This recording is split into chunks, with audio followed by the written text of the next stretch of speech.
You've been super annoying, you've been acting needy and playing little servant girl to Mr. King. Don't be that girl.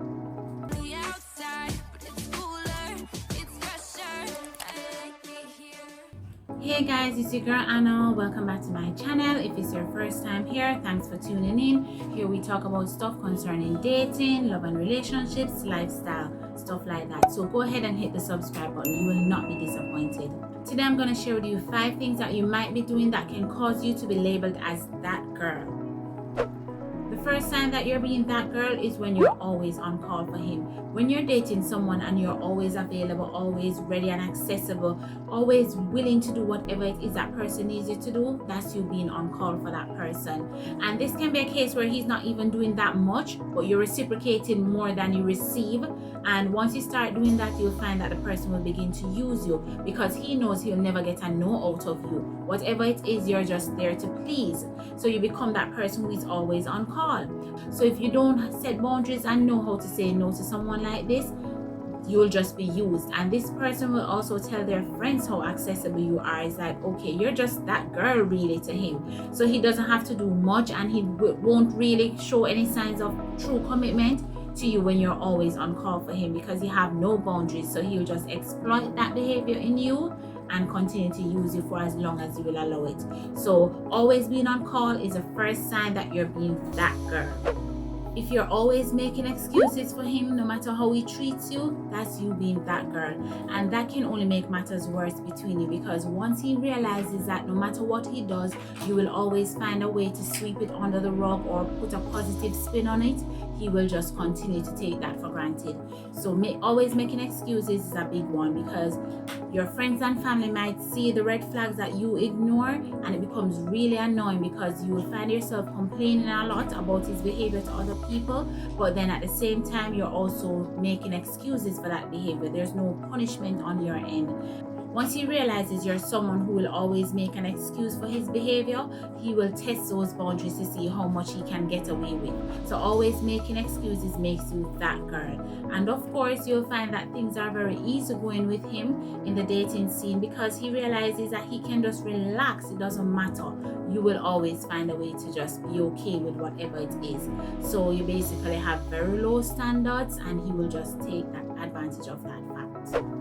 Another sign you're being that girl is when you're always doing the most. This is where you're overextending your time and your energy to please someone else and getting very little in return. And even when you realize you're not getting much back, you continue to give more than you receive. So in a case like that, the person you're dating is going to realize that they can continue to do the bare minimum and get high rewards from you for doing very little.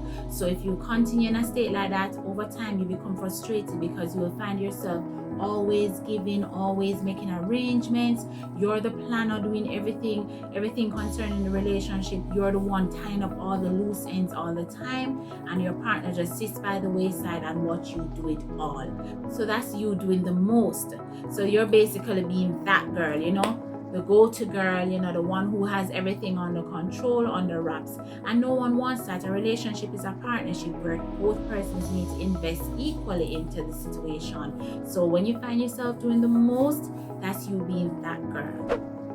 Another one which is really common where you can be labeled as that girl is where you're weaponizing your body.